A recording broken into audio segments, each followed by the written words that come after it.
Wow. Well, that was quite an introduction. And I thank you, Peter. That was, I don't know what to say. I will tell you this. Earlier today on the drive down here from Westerville, my wife asked me if I'm ready to give this speech. And I said, you know, I'm a little apprehensive and a little nervous. And she said, I don't know why. She said, I've heard you give speeches many, many times before. I said, yeah, but those were all to our 4 kids. And they weren't allowed to leave. So hopefully you'll stay.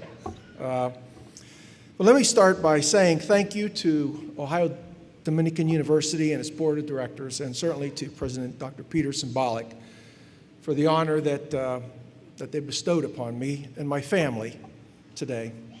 And I am truly humbled by the words that were used to describe me. I don't know what to say about that. And to the faculty and staff, the alumni, mothers and fathers, aunts and uncles, family members, and most certainly to all the men and women who will henceforth forever be part of the Ohio Dominican University class of 2016, which includes me now. I join you and I salute you. It's quite an honor. Congratulations. And I remember vividly the day in December of 1976 that I graduated from the Ohio State University.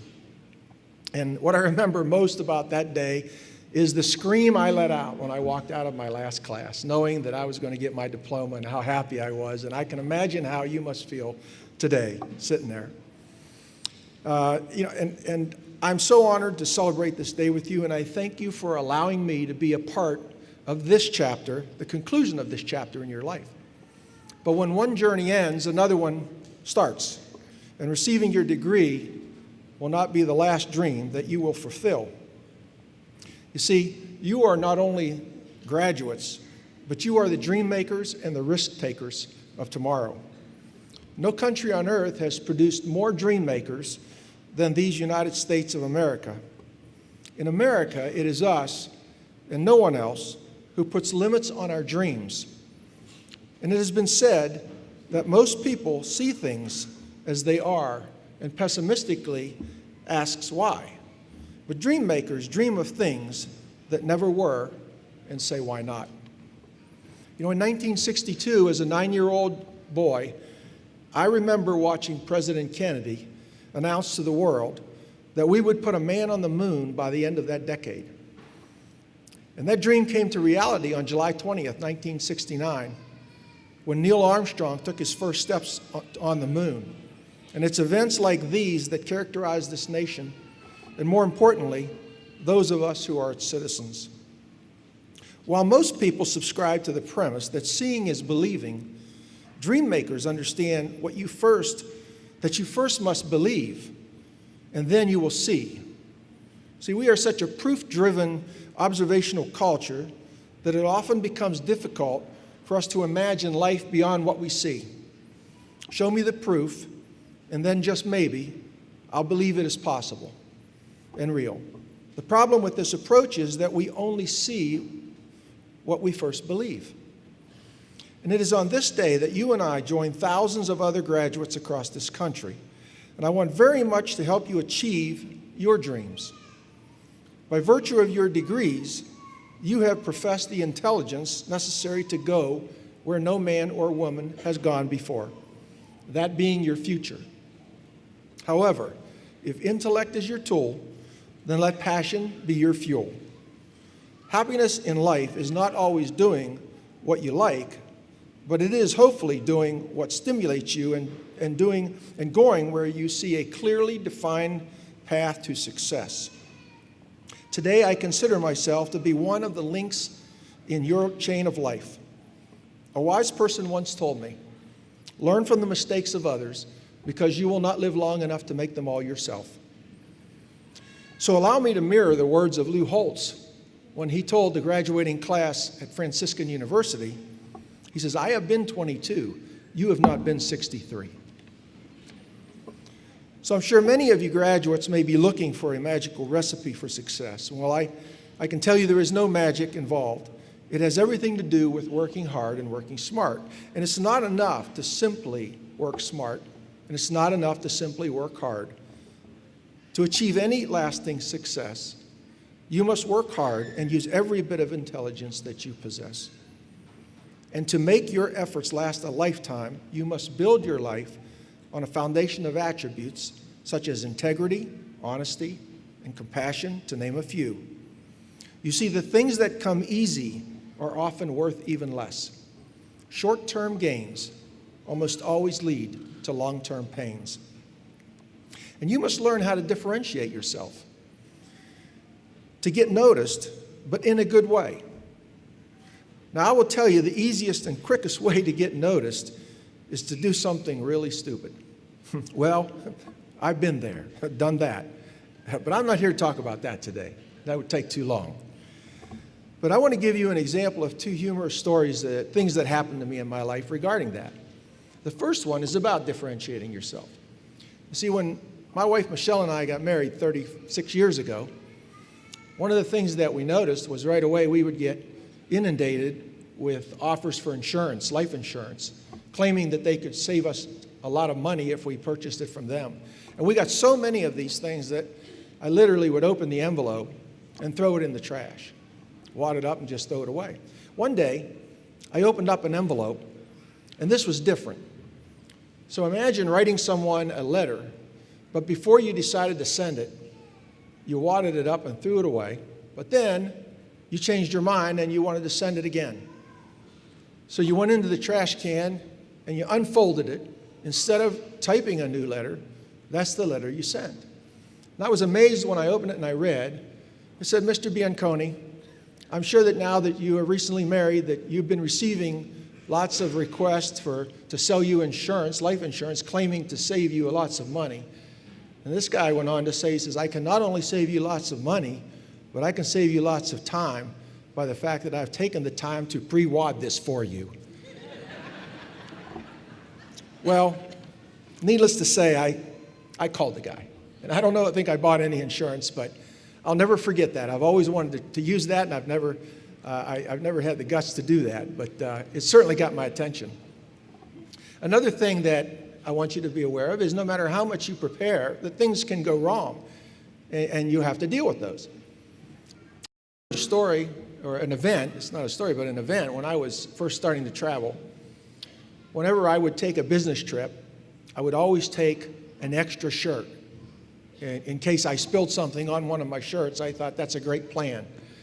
So I ended up one business trip, and I was at a Red Roof Inn, and I got up the next morning, took my shower, started to get dressed. I was there for 2 days. I had 3 shirts. So I started to get dressed. I pulled the first shirt off the rack. Well, I looked at it. It was a white shirt, all right, but it was my deceased Uncle Mario's short-sleeve military shirt. I don't know how it got there, but I thought, boy, Dave, you're really brilliant. You've got that extra shirt. So I put that shirt down. I reached for the next shirt. This shirt happened to be my 10-year-old son Dominic's white shirt. So now I have one shirt and 2 days, 2 business days. So what I did was I grabbed up all the shirts, put them on the 2 shirts, my Uncle Mario's shirts and Dominic's shirt. And I went to my meeting, and I took the shirts with me. And I told them what happened. And, they had a good laugh. And I'll tell you, there's something very endearing about poking fun at yourself as opposed to poking fun at someone else. We had a great meeting, and life went on. So allow me to share some things with you that I have learned since the day that I sat where you now sit. Things that I have learned not just as a businessman, but as a father and a husband. Things that I consider not only essential to business life, but also my personal life. So about leadership. I believe success in life has more to do with leadership than any other single attribute. Whether you like it or not, your actions will influence others. And it is you who have 100% of the ability and the responsibility to shape your life and to influence all those around you in a positive way. And the importance of a name. I have learned that the sweetest sound to a person's ear is their own name.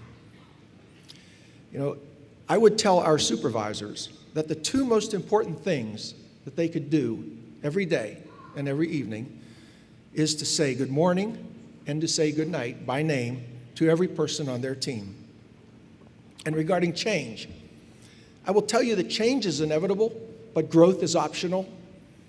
You will learn that the most expensive time in your life is the time between when you first realize something needs to change and when you actually do something about it. You can deceive your friends. You can even deceive your parents, but do not deceive yourselves. And about complaining, please do not complain. Complaining is a problem without a solution. The only real problem in life is our failure to understand that every problem has a solution. Remember, when you complain, 50% of the people really don't care, and the other 50% are happy that you have a complaint. And bumps in the road, you may not realize this, but those bumps in the road, they're put there so that you can climb on top of them and see, and you're able to see best what's ahead of you. That's why they're there. And your wants and desires, I have found that not getting what you desperately want or think you deserve may be the best stroke of luck that's ever happened to you. In arguing, you can never convince anyone of anything by arguing with them. A person convinced against their will is unconvinced still. Our views on everything are based on our own perceived truths, and they can only be changed from within. The hardest thing for any of us to do is to admit when we are wrong. And when that time comes, and it will, for some more than others, do not waste 1 second by not admitting it, first to yourself and then to others. And making mistakes. No matter how many mistakes you have made in your life, your future is spotless. And when you lose, don't lose the lesson. And the best advice someone gave me is that the richest person is not the one who has the most, but the one who needs the least. Says, I'm reminded of what Mother Teresa said after coming out of a Walmart store when she said, I never knew there were so many things I did not need. Now, I want you to keep a few things in perspective.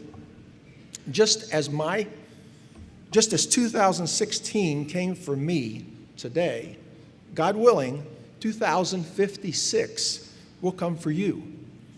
Your journey through the next 40 years will be faster than you can even imagine. It will often seem like every 15 minutes it's breakfast. Over the past several years, you have purchased and sold many textbooks and have been not only instrumental, but often a requirement in the teaching that everything you needed to know to pass your courses. Now that your courses have been completed, you probably feel no longer a need for those textbooks. Well, there is a textbook that you should never discard and take it with you wherever you go. This textbook contains all of the wisdom, guidance, and answers to all that life will throw at you. This textbook will tell you that you are not meant to travel through this life alone. That forgiveness, while being one of the hardest things to do, will bring you the most happiness and joy. And it is in this textbook that we are told that while we have the free will to choose between right and wrong, we do not have the right to define what is right and wrong. We are blessed to live in a country where people of many different faiths can worship together as one nation, each following a different path to the same goal. For me as a Catholic, and for those who share my faith tradition, the textbook I'm talking about is the Bible. While there are many verses I could share with you today that would be appropriate, the one that I have chosen for you on this very special day is from Jeremiah 29, verse 11. For I know the plans I have for you, the Lord says. They are plans for good and not for disaster, to give you a future and a hope. Always remember, what you are today is God's gift to you. Who you become is your gift to God. So I want to thank you for listening, and may God bless each and every one of you.